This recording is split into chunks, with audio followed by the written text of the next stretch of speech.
I swear, I got the sauce. I got the sauce. I got the sauce. I got the sauce. I got the sauce. I got the sauce.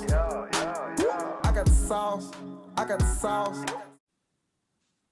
Good morning, good afternoon, good evening, college coaches, high school football fans, and future businesses who are looking for athletes to do NIL deals. My name is Anthony Williams. I'm the CEO and co-founder of a company called Connected Athletics. We are a new business startup based here in Austin, Texas. We're focused on helping student athletes at every level, high school, college, and pro athletes successfully transition through those different phases of their athletic career, through recruiting, through possibly getting drafted and going to the league, and through the end of transitioning from either the league or from college into getting a job in their major. We are sponsored by a great company, Buffalo Wild Wings.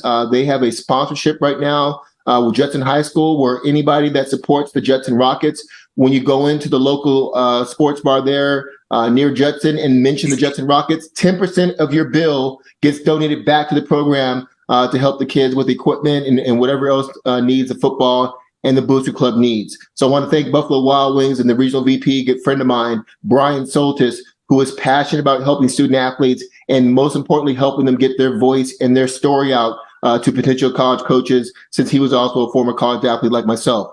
Tonight, we got a special guest, a team that's kind of caught fire, coached by a good friend of mine, Manny Soto. Judson High School is one of the storied programs here in the state of Texas. Rich tradition in winning, rich tradition in putting out elite athletes at the college and pro level. And we've got another one here tonight. We had Anthony Evans last week, and now we got the starting running back for the Judson Rockets, Nathaniel Stanley. He goes by Stanley. He's a 5'8" running back, 175 pounds, plays running back. He was all district honorable mention last year as a sophomore, having a great year this year, really turned the season around. He's an AB honor roll student, sporting a 3.5 GPA, which I'm really happy about. Stanley, how you doing this evening? I'm doing good, Coach. Just got out of practice. I'm doing good. Good. Well, you had a great game last week, and I want to talk more about that here in a little bit. But first of all, Stanley, I want to thank you for coming on the podcast. Let's jump right into the most important thing, mostly for these college coaches, and that's your academics. As I just mentioned, you've got your AB honor roll student all through your sophomore year. You're sporting a 3.5 GPA. Tell us about the importance that you and your family puts on your academics. Oh, man, my mom, she's always on me about my academics. Like, if my grade drops below 80, like, she's yelling at me, take my phone and stuff. So my mom's on that. I'm on it too. I can support myself, their academics too. So it's important because, like, without academics, I can't go nowhere, no matter how talented I am. So yeah. Stanley, have you always been a good student because of your mom's influence, or did a light turn on maybe in middle school or maybe your freshman year, or you've always been a good student? I feel like I've always been a good student because I never failed or nothing. So I feel like I've always been a good student. I feel like I can do better though. But yeah. That's good. Oh, I appreciate that. Tell us, is there a certain teacher or counselor or coach at Judson that's really helped you hone in on your academic count that you want to shout out right now? Who is that teacher and what do they teach and what's the relationship like? Miss Cortez, she's a college counselor, college career counselor at Judson High School. Okay. Yes, She's getting you straightened out, even getting ready for all those core classes that college is going to want here going forward? Yes, sir. Yeah, I appreciate you shouting her out. Tell us, I know you're just now in your junior year. Do you have an idea what you might want to major in when you do get to college? No, I'm thinking about journalism. Okay. Yeah, I'm thinking about journalism. I feel like I can, if football doesn't work out, I feel like I can transition into that real good. Sports journalism or just journalism, news, politics, or does it matter? Sports journalism. I'm a sports fan. Sports journalism. Okay. I like it. You're one of the first athletes I've heard ever mention being a journalist. That's awesome. So obviously, is English. Tell me, what are your favorite subjects? Is English one of them, I assume? Yes, sir. English and history. Okay. English, history are my favorite. Yes, sir. I like learning about the past and things like that. Okay. I like it. Tell me, so obviously Judson, new coach, as I mentioned, Manny Soto, good friend of mine, doing a great job turning things around there. Tell us about your experience. I know under Coach Williams last year, things didn't go the way you wanted, but now Coach Soto's coming in. You guys kind of had a rough start, but now you're kind of picking up here in the district. Tell us about that experience so far. Coach Williams, man, I love him to death. He's going to be forever be my head coach. But Coach Soto, he just came in. he just changed the culture around here. Like, I'm not gonna lie, like last year it was more of like people like of us like not getting the job done, not being focused. But Coach Shadow, he's just on us.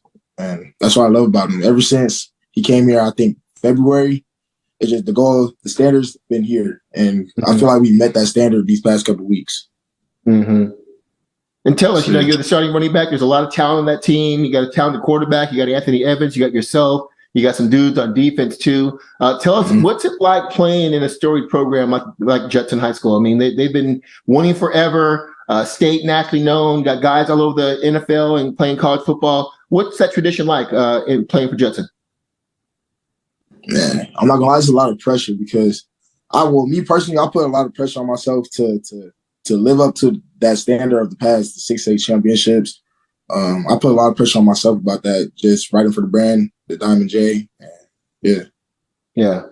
Well, you're a junior right now, Stanley. How is recruiting going? I know it's still early, but how's it going for you so far? I know Navy's been on here looking at your timeline a little bit.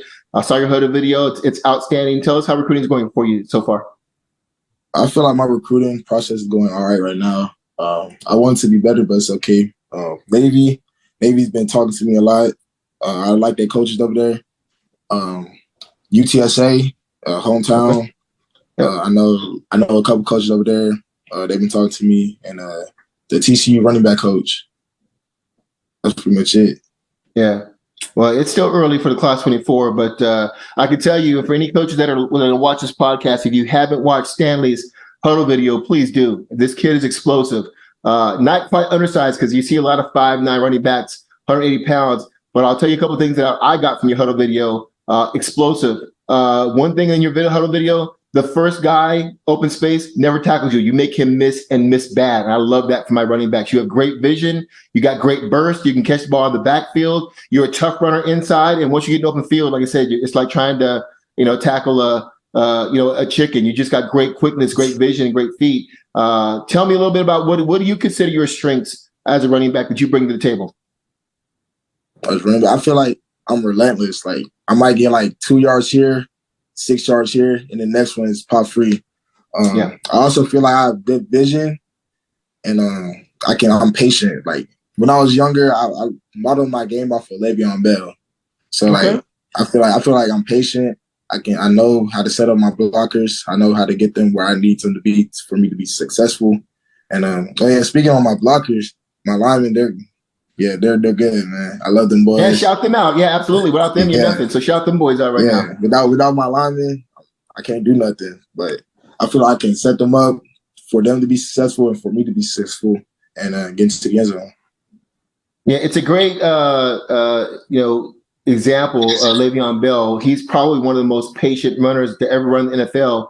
And you have that. I mean, you've got burst, but you do have a great, like I said, watching your Huddle video, you let blocks set up and then you hit it. And before you know it, you're gone. As a former linebacker, I hated playing against guys because you think you got him in the pocket and they show you look up and he's, 12 yards on the field and making my safety miss. Now I'm chasing him down from behind. I mean, you've got a lot of great talent and a lot of great vision in your running. Tell us a little bit about preparation. What kind of a player are you? Do you watch a lot of film? How do you prepare yourself for the opponents each week that you guys face? You're in a tough district. Tell us about that process. I'm more of a film guy. I usually watch film, lots of film, maybe about 2-3 hours a week. I also go hard in practice. Like I try to get a good look in practice so I can watch practice film too, see what I can do better against them, against teams. So yeah. Yeah. I hear a lot of players. Obviously, I talk to a lot of players, in my role of recruiting for the All-American game and things like that, National Combine. A lot of players say they study film. Tell me specifically, Stanley, for all these coaches who hear that, what specifically are you looking for? What are you looking for? Weaknesses? Are you looking for certain trends? What are you specifically looking for from a running back perspective that's going to help you run for 200 yards and 5 touchdowns each week? The first thing, I'll do it in order. So the first thing that I look for is on pass blocking. So like what if the linebackers give away their blitzes, I look for that. I look for how the D-line stunts, all that. The second thing I look for is if the D-line is patient. So like if the D-line just reaches and holds the lineman, then I know how to attack that.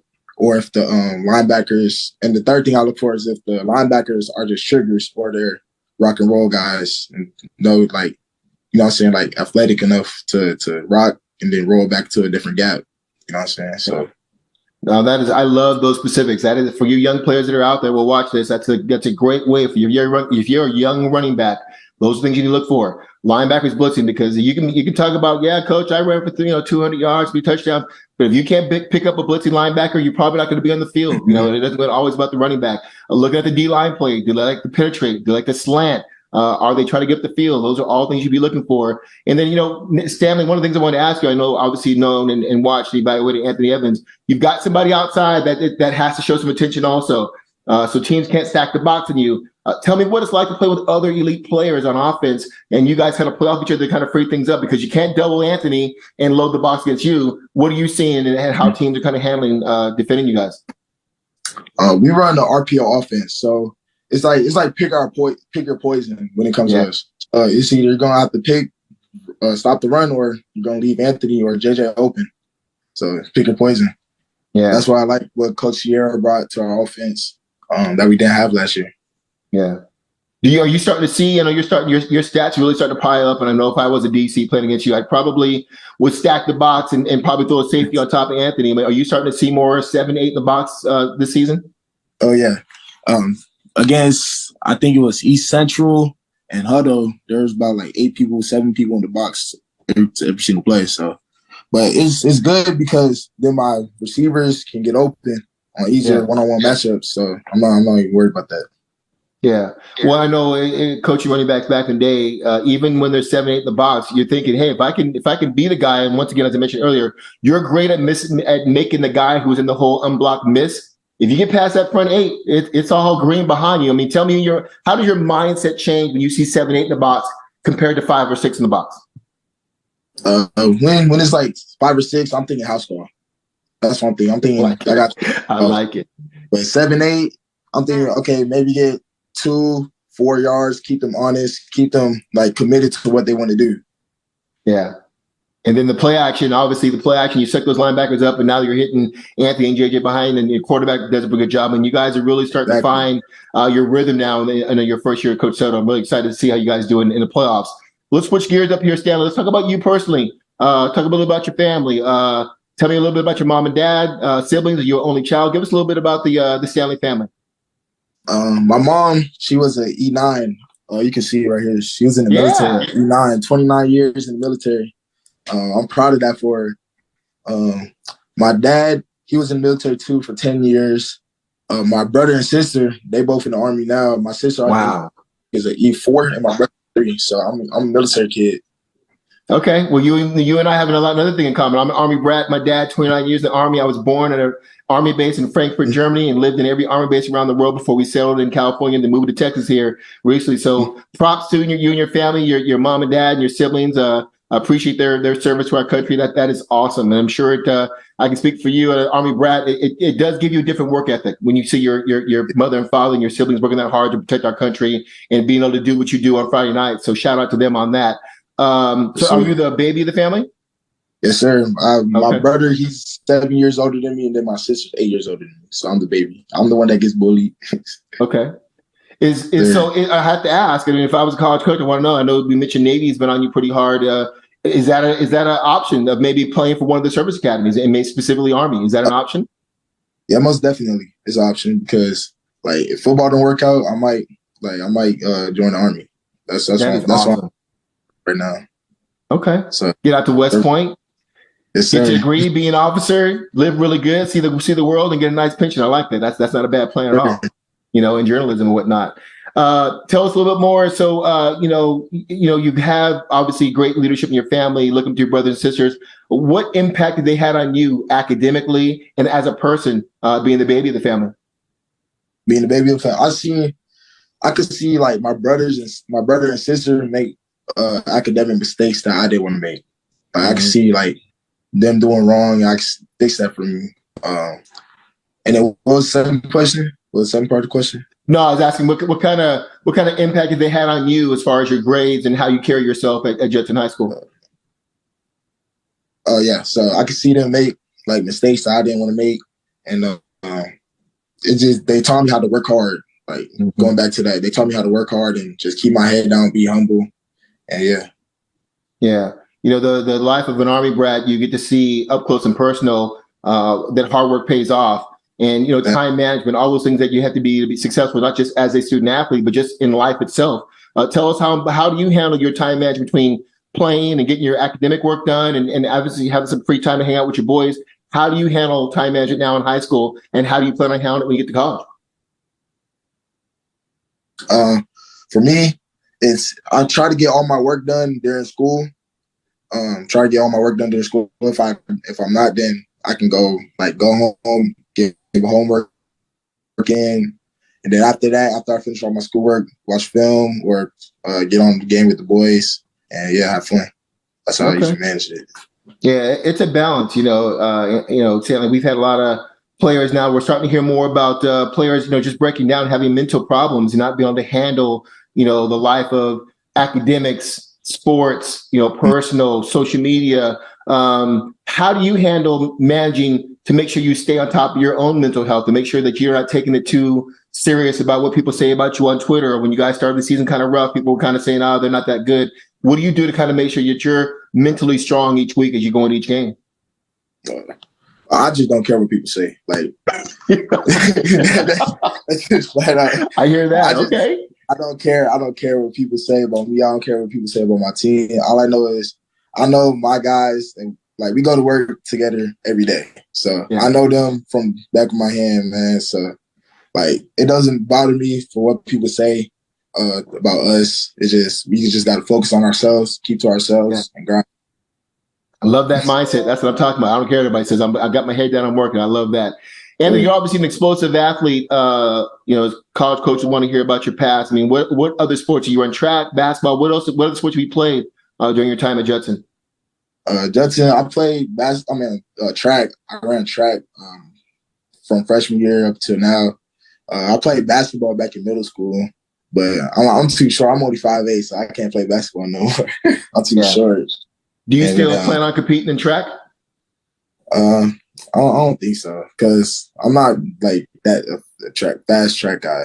I'm more quick, explosive, just short burst speed and getting point A to point B real quick, between 40 yards, not 100 meters and stuff. Well, I will tell you point blank honestly that even if you're not one of the top guys, college coaches love players that compete in track, no matter what the result is, because it's still going to make it's going to keep your quickness or have you become quicker. It's not about winning the meets. It's just out there competing. And coaches love guys competing in the spring, especially when you're in the skill position of being an athlete, and especially a running back.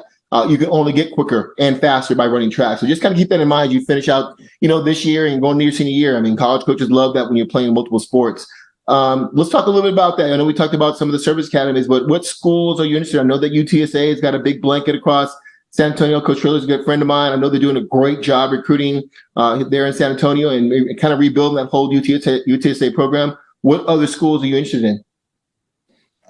My dream school is LSU. That's my dream school from when I was a little kid, a little boy. So that's my dream school. I want to go to UTSA as home, and think about the service academies. So I feel like those are my top choices. Okay. So you're going, this is finishing your junior year, and obviously you're coming up on probably the most important year as juniors, that summer between your junior and senior year. I know you're still in season, but do you have plans for what schools you may be visiting or camping at this upcoming spring and summer? What are your recruiting plans to kind of get more exposure? What's your plan as you look towards the end of the season, having a deep run in the playoffs and getting back into the recruiting cycle? For camps, I'm thinking about just going to college camps around the area, college camps colleges that have interest in me right now, like TCU, UTSA, Navy, Baylor, SMU, colleges that have interest right now. So that's what I'm thinking about. Okay. Well, we'll make sure we tag those schools when we post this recording, because it's been a very, very insightful interview, getting know more about you. One of the things I heard from Coach Soto is you have a tremendous work ethic. Always come to work every day at practice. You mentioned earlier you go hard, and I've always been a big believer as a former player and coach. When you work hard in practice, by the time you get to Friday night, the game is slowed down and it's easier to play. A lot of kids kind of cruise through the week, and then they want to flip a switch on Friday night, and it just doesn't work that way. Talk a little bit about your preparation through the week, your mindset, how it changes through Monday, Tuesday, Wednesday, Thursday walkthrough, and then get after it on Friday. What's it like for you? Monday, I take Mondays as like a learning day. So I slow down really on Mondays, just like learn what all the checks are this week, what are the adjustments that we're going to put in this week. Tuesday is all go. It's fast. Trying to make the mistakes on Tuesday, pretty much. Make mistakes on Tuesday. Just go hard Tuesday. Wednesday, one time Wednesday, go hard Wednesday. Get all the script down, get the adjustments down. Thursday, fine tune it up, make sure everything's right. And then Friday pregame, think about all that, and then perform when it comes to when lights turn on. Stanley, what kind of player are you pregame Friday nights? Are you the guy that's got the headphones on, your earbuds on, getting hyped with the music, or are you the guy in the corner that's just kind of going through the game in your head? Which guy are you? I'm the guy like that. I don't really talk on Friday or game days. Like, I don't talk to nobody. I just have my headphones in, do my schoolwork, just be to myself. Yeah. I just like being alone Friday, just being locked in, getting focused, thinking about what I need to do, and thinking all the checks and balances that I need to have that week, and get ready. You know, Stanley, every player I talk to, interview on the podcast, and talk at all the events that I'm at, everybody says, "Well, Coach, yeah, I have a great competitive spirit. I hate to lose." Tell these coaches right now, Stanley, how would you explain your competitive spirit? Because everybody's not going to win every game. As a player that's going to move up and play at the college level and beyond, you need to understand that, hey, when I do lose, I learn. Talk to me a little bit tell these coaches a little bit about your competitive spirit and how that changes through wins and losses each week. Man, I hate to lose. That's just me. I hate to lose. Like, I feel like it's because I'm the youngest kid, so like, I have something to prove to everybody. But I hate to lose. I always want to win, but when I do lose, I go back on it. I learn. I learn what I need to make to get a different outcome. It's just not like, oh, I lost. Now I feel sorry for myself. It's no, I lost. Okay, here's what I need to do to get the result I want. Yeah, I always tell my players, a loss is okay if you learn from it. If you don't learn from it, that loss becomes another loss and then another loss. Yeah. You got the right mindset there. Tell me a little bit as we close up here. Talk to me a little about leadership. I know you're only a junior right now, and I know you had some great leadership there in the Judson program. But talk about how, as an upperclassman now, you're not a sophomore anymore. Tell me how you lead, maybe either your position group or your side of the ball on offense. Tell these guys a little bit about your leadership skills. I'm more of a lead by example type of guy. Like I'm don't like really like be like, oh, rah in your face, like telling you to go hard. I'm just like, hey, come on, let's go. You know what I'm saying? Pull you to the side. Hey, bro, I know you can do better. You know what I'm saying? Then lead by example. Going hard every day. Running sprint laps fast as I can. Run split laps as hard as I can. And that type of stuff. Yeah. You know, Stanley, as an upperclassman now, I mean, you've got freshmen now who are looking up to you going, man, I want to be like Stanley when I get to be a running back on varsity. What are you doing to help those incoming middle schoolers and those freshmen now who are, you know, just joining the Story Judson program? What are you doing to kind of help ease them along on their road to being that upperclassman down the road? I just tell them, like, just keep your head down, work. Because back when I was a freshman, I wasn't the starter running back on the freshman team when I was freshman. So just keep your head down, work, stay focused, ask questions. That's a big thing. Ask questions when you need to, and be here every day. Because when you're here every day, coaches can't deny you. Yeah, I like that. That's good advice. As we finish up here, Stanley, one of the things I always have players talk about is their elevator pitch. You know, that 30-second pitch to a coach, like, hey, coach, this is why you should recruit me, and this is what I'm going to bring to your program and to that university. Take this last 30 seconds of this interview and look in the camera and tell these coaches why they should recruit Nathaniel Stanley at running back and what you're going to bring to their program. You should recruit me because I'm explosive and I'm going to be here every day. You're going to get the same Stanley every day. You're not going to get a Patty Stanley one day, Happy Stanley another day. It's going to be the same Stanley every day. I'm going to be the same person. I'm going to work hard no matter what, and I'm fighting. I like it. And then what about what are you going to bring to the university? What kind of person are you going to be on campus away from the football offices? No, I'm not going to be one of them problem guys. I don't have any problems. Don't have any disciplinary problems. I got my grades straight. My grades are good. You won't have to worry about me. I'm just you're just gonna have to worry about me on the football field. You're not gonna have to worry about me in the classroom because I'm gonna get that right. Yeah, that's awesome. That's perfect, man. Stanley, thanks, man. I appreciate you. I'm going to get down there and catch y'all during the playoffs here coming up and go see my boy, Coach Soto, and the rest of the staff. Good luck this Friday night. If you have any questions, please reach out to me. Let me know. But I have a feeling you're going to have a very successful recruiting here coming up and finish the season strong, man. I appreciate you coming on the podcast. Yes, sir. Appreciate you for inviting me. All right, no problem. Have a good night. We'll see you soon. All right, yes, sir. I swear, I got the sauce. I got the sauce. I got the sauce. I got the sauce. I got the sauce. I got the sauce. I got the sauce. I got the sauce.